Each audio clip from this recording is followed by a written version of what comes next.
Hey guys, it's Amanda and this is my channel Mindful Diner, so welcome back to my channel. Unless you're new here, then welcome. On this channel I do a lot of mental health stuff, but I sprinkle in other stuff just for fun. So yeah, let's get started.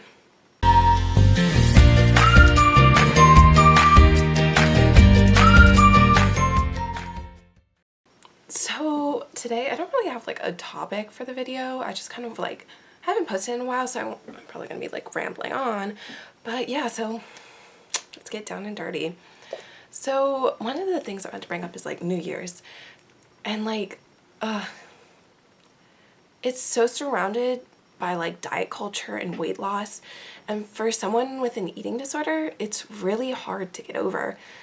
I know in the past years it's been really hard, like much harder for me, but I'm in like a better place now. But I used to fall into the traps like, okay, well, I'm gonna be better this year, I'm gonna eat better, I'm gonna eat clean, when in fact that's just another type of disordered behavior. I was like, and I wasn't always, I said I was choosing recovery, but it wasn't full recovery, it was more of quasi-recovery. And I feel like right now I'm still in quasi-recovery, because I had a chat with my dad this morning and I found it really hard to make the decision every single day to commit to recovery, and it is a decision you have to make every single day. And it's a really hard one to make on days that you don't feel so good, especially when your mood's down or your anxiety's high for some reason. So it can be really difficult. And just this year has been crazy, 2020, and I'm sure things will get more normal in 2021, but not fully. It won't go back to the perfect everyday normal life. No normal day life is perfect, but you get what I'm saying. So this past week I've had a week break, which is great. I love breaks. It's nice to get a break from school and work and everything. But I hadn't been moving around much like I do if I normally go to school or work. So I was feeling kind of bad about my body not getting up and moving and doing things, and that made eating so much harder. And I just, first off, trigger warning, if you get triggered by this stuff, click away. I won't be offended or anything.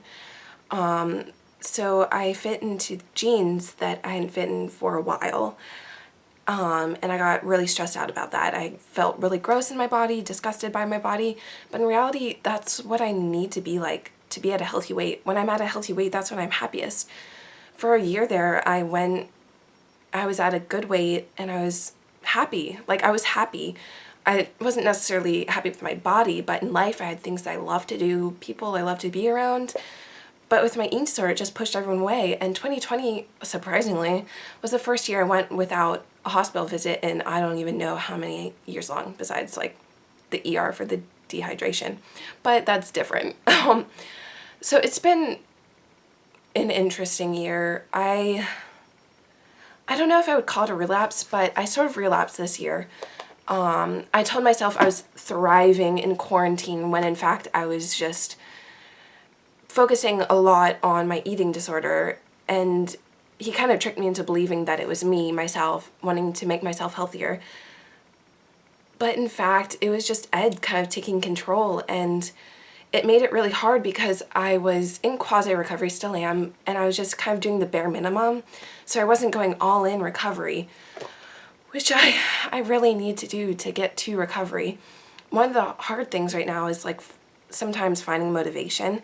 I have so much good in my life, but sometimes it's just like really hard to look at something and be like, I fully want to do that. When in fact you need to look at all the little things and be like, well, this is a reason to motivate me. This is a reason to motivate me. And it doesn't always have to be big things, and things won't always be perfect all the time. But there are little things and good things in everything worth recovery, because all that Ed will do is bring you down and it'll just make you feel like crap. And he'll push everyone away from you. You'll lose your relationships.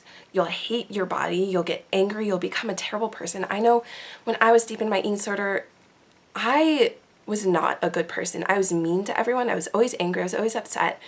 I pushed everyone away. No one wanted to be around me because I was no fun to be around.